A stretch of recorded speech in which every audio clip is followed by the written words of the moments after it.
And so today we are going to review what we did yesterday for sure. Going through your imaginary numbers and your complex numbers, and then we're going to talk a little bit about solving quadratics by completing the square. So very interesting, very good theory. Alright, so I've got 6 problems that I have up here that I want you to work on. So I want you to spend the next about 15 minutes working through these.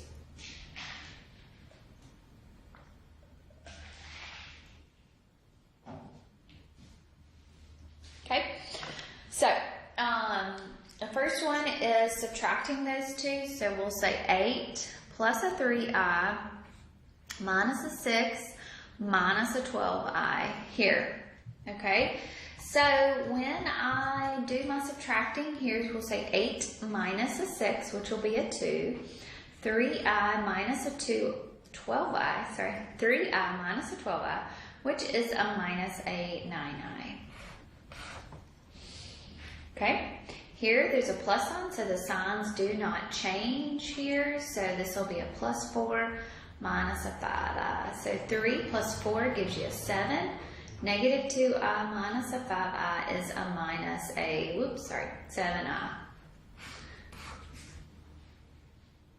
Okay, negative 1 minus a 3i, all of that squared, is a negative 1 minus a 3i times negative 1 minus a 3i, so the same thing. FOIL, so negative 1 times negative 1 is a positive 1.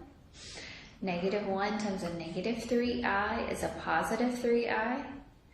Negative 3i times a negative 1 is a positive 3i. Negative 3i times a negative 3i is a positive 9i squared. Okay? Combine your like terms here, so we'll have 1 plus a 6i, and then change, remember always that I squared changes to a negative 1. So it's a negative 9, so this will be a negative 8 plus a 6i here. Okay, this one will FOIL, so 9 times 2, which is an 18. 9 times negative 4 is a negative 36i. 5i times 2 is a 10i, and 5i times a negative 4 is a negative 20i squared. Combine your like terms here, so you'll have 18 minus a 26i, and this will turn into a plus a 20 here. Okay, so this will become a 38 minus a 26i. Okay. All right, so now when we divide, this is the different one. Remember, we divide complex numbers. We don't want to have an I in the denominator. So here, when it's a monomial, we're going to multiply by the numerator and the denominator by just I. Okay, so I'm going to multiply. So I'm going to have 20 times I, which is 20i.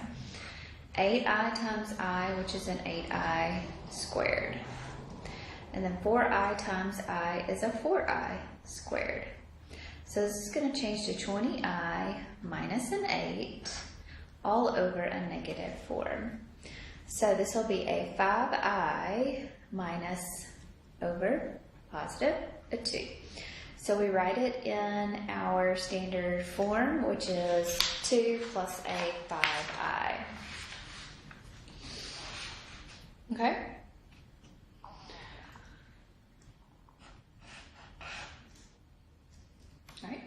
So this one, number 6, we'll multiply by the conjugate because it's a binomial down there. So we're going to multiply by 10 plus a 2i, but what we do at the bottom, we have to do to the top. So we're going to have to FOIL. So negative 4 times 10 is a negative 40. Negative 4 times 2 is a negative 8i. Negative 4 times 10 is a negative 40.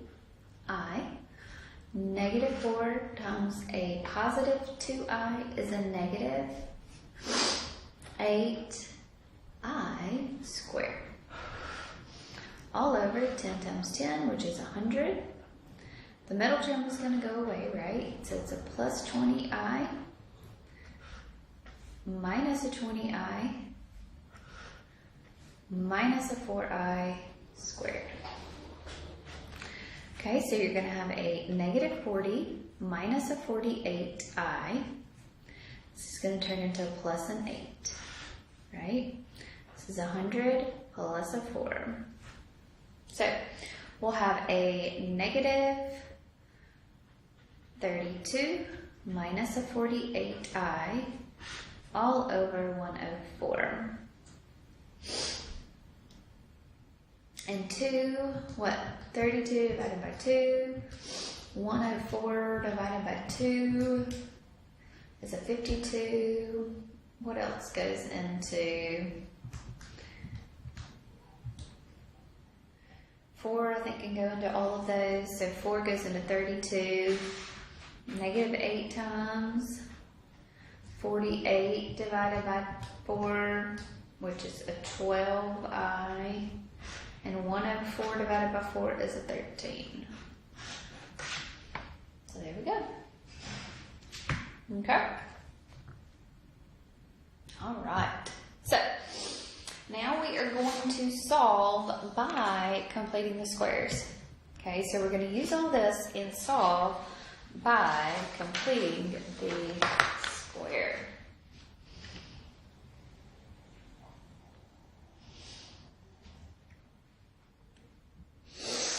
Okay, so you remember when we were using the square root property? Okay, so let's just look at a problem here. So could I factor this problem right here? Could I factor x squared plus 14x plus 49? Could I factor this? What multiplies together to give you 49? 7 times 7. So this is a perfect square. So this is x plus 7 times x plus 7, right? And then, so x plus 7 times x plus 7 is the same thing as x plus 7 squared. Okay, so now what I want to do is now solve by completing the square. So that was what I mean by completing the square, where you have a trinomial right here that is a perfect square trinomial. Okay, so now you're going to be able to solve by the square root property, so you would be able to take the square root of both sides. So now you would be left with a x plus a 7 right here. And square root of 4 is a plus or minus a 2. So you would have two solutions, x plus 7 equals 2, and x plus 7 is equal to a negative 2. Yeah? So you would subtract a 7, so x would be equal to a negative 5. Subtract your 7, so x would be equal to a negative 9. Okay. All right. So that is what we're wanting to do today. To solve by completing the square.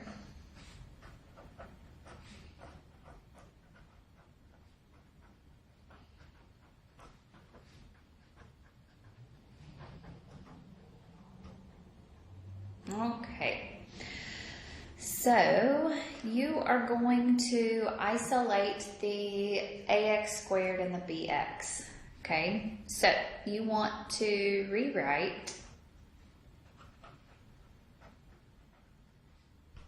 as ax squared plus bx. So you want to get the c on the opposite side, okay? So divide both sides by a.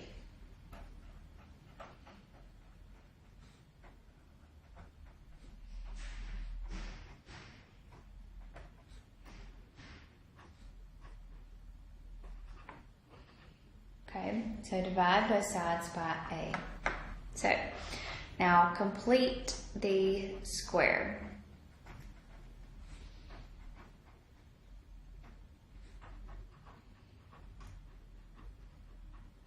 Okay, take half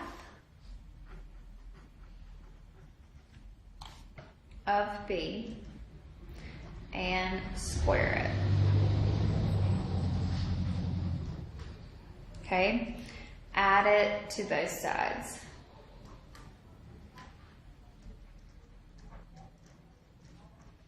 All right, so what I mean by that is you're going to take half of your b and square it. And that number right there is what you're going to add to both sides. Okay? So now you're going to factor that perfect square trinomial. Just like we just did in that example.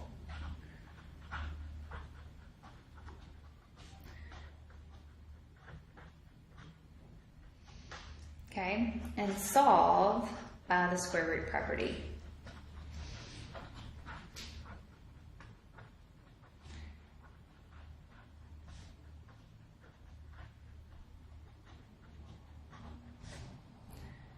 Okay. All right, so let's do an example.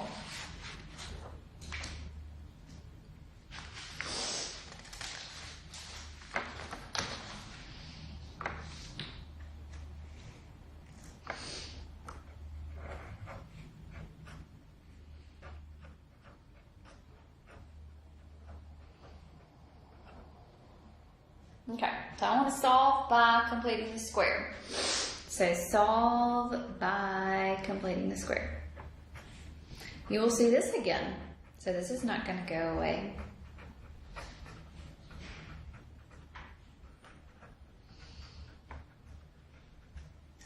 Okay, so first thing I need to do is to isolate my x squared and my x term. So that means I want to move my constant to the opposite side. Okay, so I'm going to have x squared minus an 18x is equal to a negative 56. Okay, so when I do that right there, now I've isolated my square and my constant term, or my squared and my x are together, and then now my constant's on the other side. So now I can finish completing the square, which completing the square just means I want to make a perfect square trinomial here. To make that perfect square trinomial, you're going to take half of your b and you're going to square it. So what is my b? My b is negative 18. I'm going to take half of it. So half of negative 18 is a negative 9. So I'm going to say negative 9 squared, which gives me an 18. That number right there is what I'm going to add to both sides of my equation. Because what you do to one side, you have to do to the other side here. Okay, so now you're going to factor this perfect square trinomial, and it's going to be x minus 9 times x minus, am I crazy? 81, sorry. 81, sorry. My brain is about to go.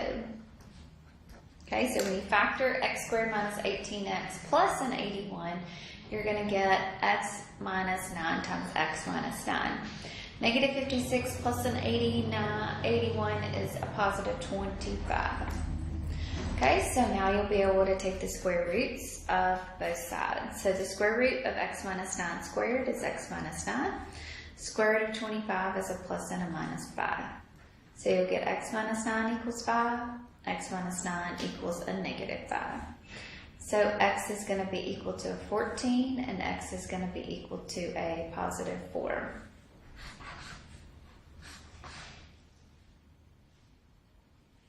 Good. All right, let's do one where there is a number in the front. So we've got 2x squared minus 16x equals negative 30. Okay, so this one has a number in the front of x squared. So you have a 2 in the front of your x squared. So the first thing I want to do is divide. Well, you isolate the c term, but the c term is already isolated over here. So my next thing is to divide everything by whatever that a is there. So I'm going to have an x squared minus an 8x is equal to a negative 15. Okay? All right, so now you are going to take your b term, and your b term is a negative 8. So you're going to take half of your b and you're going to square it. So half of b is a negative 4 squared is a 16. So now you are going to add 16 to both sides here. So you're going to have x squared minus 8x plus a 16 is equal to negative 15 plus a 16. So now x squared minus 8x plus a 16 factors to x minus 4 times x minus 4, which is x minus 4 squared. Negative 15 plus a 16 is a 1. Now you're able to take the square roots of both sides here. So you'll have x minus a 4 is equal to plus and minus a 1. So x minus 4 equals a 1, x minus 4 equals a negative 1. So x is going to be a 5 and x is going to be a 3.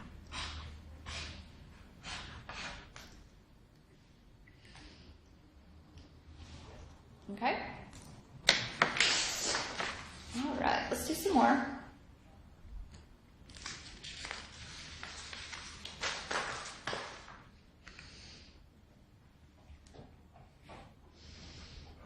Okay, so I want to solve by completing the square.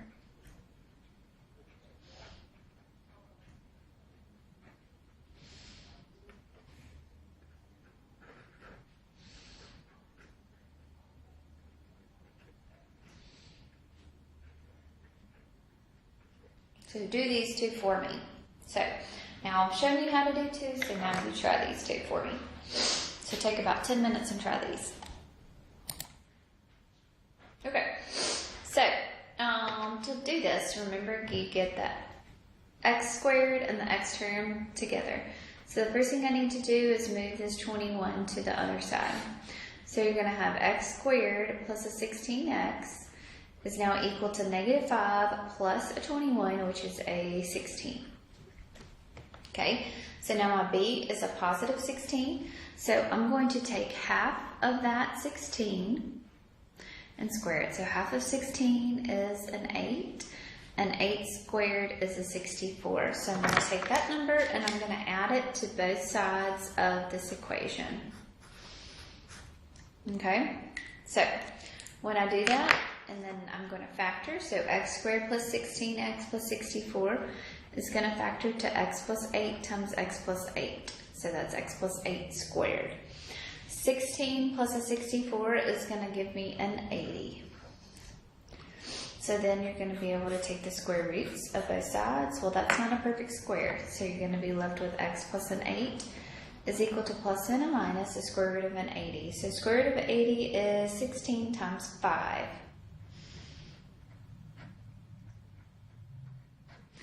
So this is going to be x plus 8 is equal to plus and minus 4 square root of 5.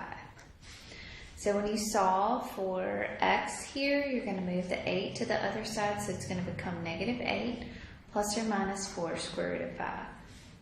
And that's how we simplify it. We don't put a decimal usually. It's always going to be in that radical form there. We don't want to simplify really any further than that.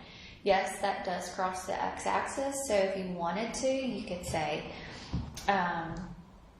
negative 8 plus 4 square root of 5, and it's going to give you a value that is a decimal form.